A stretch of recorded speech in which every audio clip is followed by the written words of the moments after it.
All right, what's up, guys? So today, I'm gonna go over some elemental shaman changes that were just announced. Actually, these actually pertain to all three of the shaman specs, including our class tree. However, I'm gonna focus strictly on Ele Shamans. That's my main. And yeah, without further ado, let's just jump in. So Sky Fury. This is something that they're adding. It's a raid buff.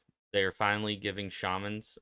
This will be enhancement. Ellie and Resto will all have access to it, and essentially they're giving each of us the benefits of Wind Fury Totem, or rather, this buff.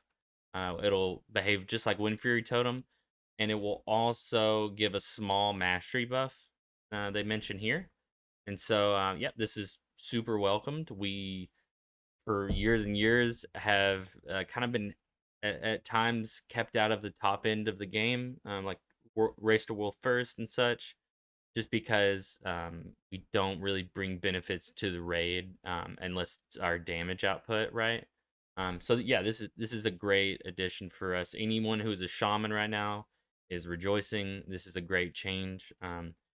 Clearly, it was a very difficult decision for them to give one of the final classes without a raid buff, an actual raid buff. But hey, here we are. Let's not be too hard on them. So moving down. Before I get to the Ellie portion, I will mention I'll just kind of touch on the class tree here. They've just made a lot of things more efficient.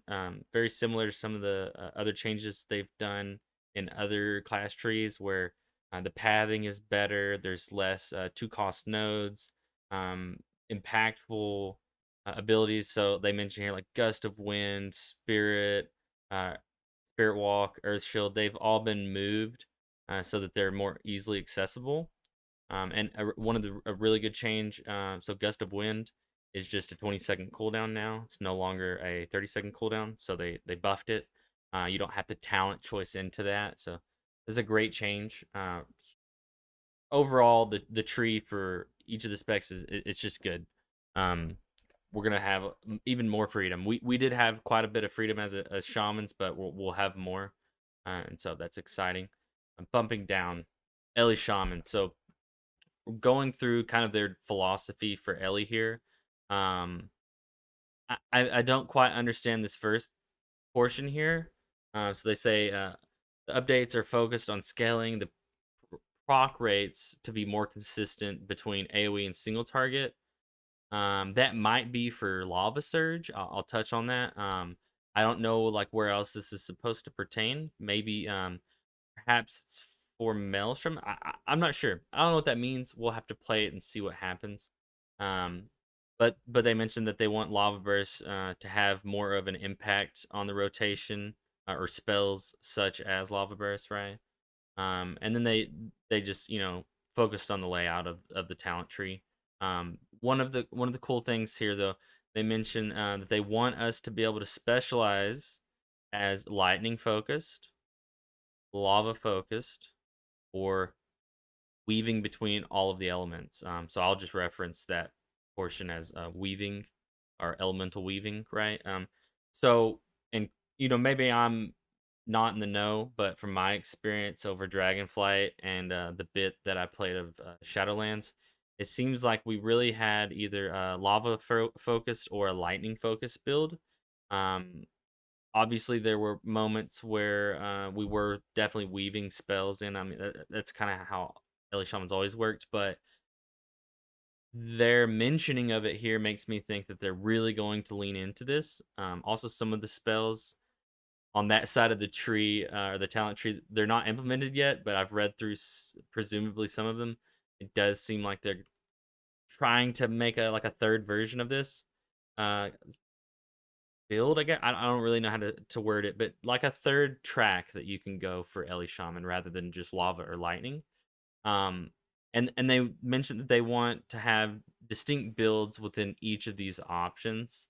So hopefully that means you could have a single target lightning, or rather a single target and AOE lightning, single target and AOE lava, and both for weaving as well. That'd be really cool. That would end up with six unique builds. for different situations. Maybe lightning AoE is better for across a dungeon, but maybe on like a pack of ads during a raid fight, lava focus would be better, or et cetera, right? So a lot of opportunity there. I'm excited. Um, let's bump down again. I'm not really going to cover the class tree, but let's jump over to the Ele tree. So right off the bat, there's so many different changes here. I'm not gonna go back and forth between the two talent trees, but you're welcome to do that at your own leisure. It is quite a big change. So Earth Shock, Ele Blast, their choice node at the very top of our tree that is very welcomed. It's rather than having Ele Blast down here in some awkward place. Um, Obviously, if you had Ele Blast, you weren't going to have Earth Shock anyway. So this is really efficient change. Really welcome this. Um, as I was going through here, so the right side of the tree is still lava focused as it is in Dragonflight. However, the middle portion and the left portion, they seem to have a little bit different identity. So in Dragonflight, the left side of the tree is lightning focused, and with some earth focused, obviously at the bottom. Um, but then the middle of the tree is just kind of littered with some perks. Rather, that's for Dragonflight. Now it does seem so. You have lava on the right. This middle track is most of it is pertaining to nature and lightning spells. Okay, and then on the left side here, presumably these are your Ice Fury, Frost Shock talents right in here. You have some Earthquake spells here. Equilibrium is in here. I have the Storm for reduced cost. So a little bit more of like some weaving options on the left side, lightning in the middle, lava on the right. So that's kind of the design, what seems to be the design layout idea going on here. Um, Again, a lot of these in the tree for Wowhead right now are missing. I'm not sure why, but they do list a lot of the new talents here, and you can kind of infer where some of them will be. So that's great. Um, Let me check my notes here. We mentioned Gust of Wind. That's an important one. Okay, so one thing, the first thing that stood out to me, that made me really excited, was Ascendance. Ascendance is no longer shared with deeply rooted elements, which means you can take both of them. That's really exciting. Uh, Deeply rooted elements just plays between the two of them. It always played better with the builds that we had, and so no one really ever took Ascendance. Also, Ascendance just doesn't provide enough benefit for our class, or rather for our spec, and that's why we always took it. But I'm still excited to have it. They do give us a choice node here. I'll pull up. I do believe that choice node is going to be. Um, Gosh, of course I can't find it now. Okay, right here, right in front of me. So, I believe you're gonna be able to. Oh no, that's not it. Right here, the cooldown of Ascendance is reduced by 60 seconds, or your haste is increased by 25% while Ascendance is active, and its duration is increased by 3 seconds. So those are both good, and just the fact that they broke these two, Ascendance and Deeply Rooted, breaking those apart, allowing us to have both at the same time. That's going to be great. We get our old cooldown back. Even if it's not the strongest thing, it's very thematic to me. I love Ascendance, so I'm really excited about this change. Um, and one other thing that I just want to point out is it's not on the lava side anymore. Maybe they just put it here because it balanced the tree out better. But perhaps because this is the weaving side of the tree, perhaps they're designing or making changes with that in mind. So maybe Ascendance will be a part of the weaving builds more so. We'll just have to wait and see for the theory crafters to find out what works and what doesn't. Let's see. Let me check my notes here.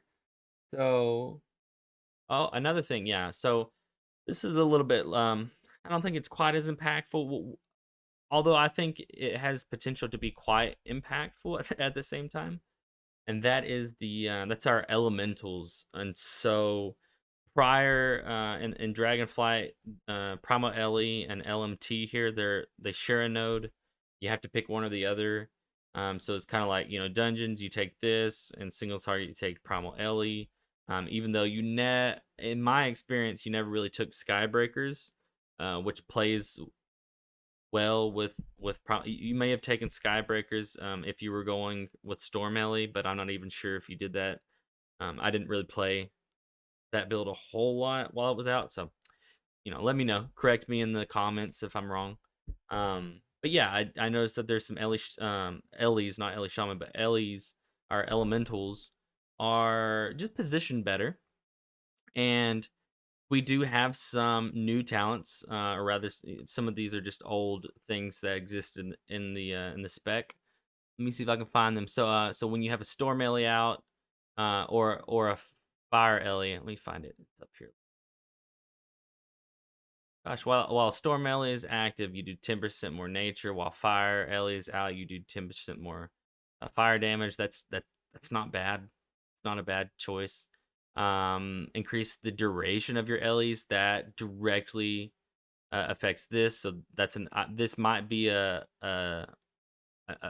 options, but it seems like they're spread out from each other. So that's a really good combo. Also, right here's another Ele.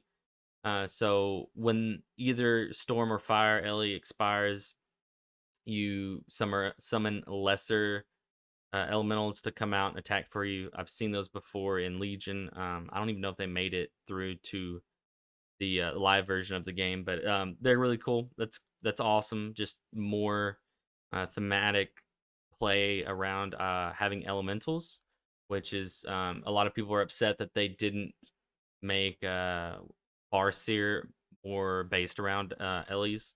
So missed opportunity there, but I'm still excited. I'd like to see that our Ellie's are going to have some impact on our build, more so than just picking Primal Ele because you had to, because it was the only choice available. And then another huge change. Let me scroll down here. So this one's pretty big for us. Lava Surge is now baseline. Okay. And then going back to what they had said in their kind of design philosophy, working on proc rates for AoE and single target. This is at least one of them.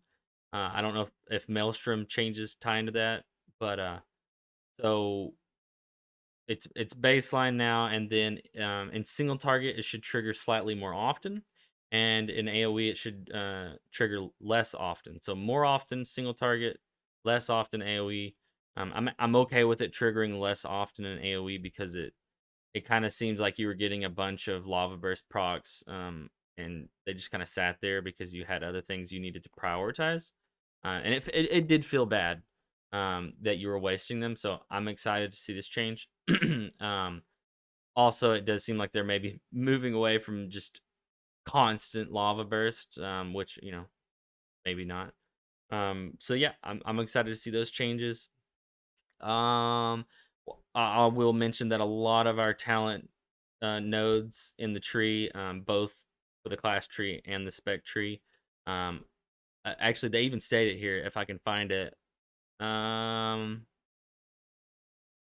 All nodes are now 1 point, so there are no 2-point nodes in this tree. There's no 2 points. There's option nodes, but only single point nodes, and that's huge. That's welcome. It even looks like, just kind of glancing through here, that the class tree only has single point nodes. So again, huge change. Very welcomed. We welcome that with open arms. We're excited about that. Here's a list of all of the removed talents. Notably, Wind Speakers is gone. Electrified Shock is gone. These two were just percent damage increases. They're gone. Just a couple other things in here. So not really sad to see a lot of these go. Maybe Wind Speakers, but again, that kind of fed into the just constant lava burst build. So I can understand why they want to move away from that design. They redesigned Stormkeeper, so now it just baseline comes when you take the talent. Baseline comes with 2 charges, and it will regenerate those charges. Um, uh, it's really most of the changes. I'm just trying to see if there's anything else I'm missing. No, not really.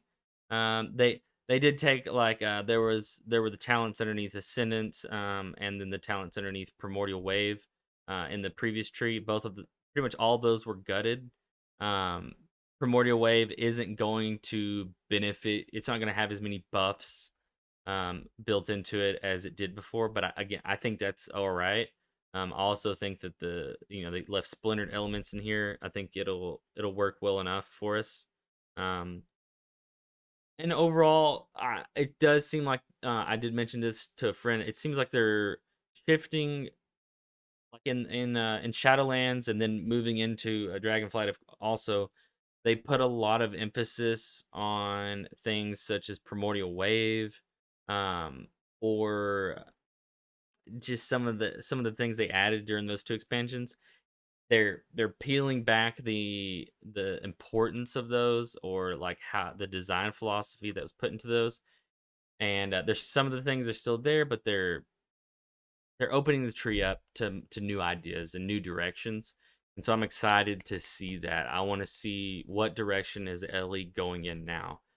With just at a glance, it seems like we have a really juicy looking tree here. If the theory crafters sign off on it, I don't see too many bad choices in how they've designed this. Two thumbs up for me so far. So yeah, that's about it, guys. That's all I've got for now. Um, if I miss anything, please let me know in the comment section below. I want to know, like, if maybe I didn't read it while I was going through these. I want to know if you see something. Let me know. Let me know. I'm super excited about this. And yeah, if you enjoyed the video, please give it a thumbs up. And yeah, hopefully I'll come out with a follow up to this later in the week once we have more information. Perhaps they come out with a few more changes other than what they've listed here. But yeah, other than that, that's all I have. I will see you guys next time. Thanks.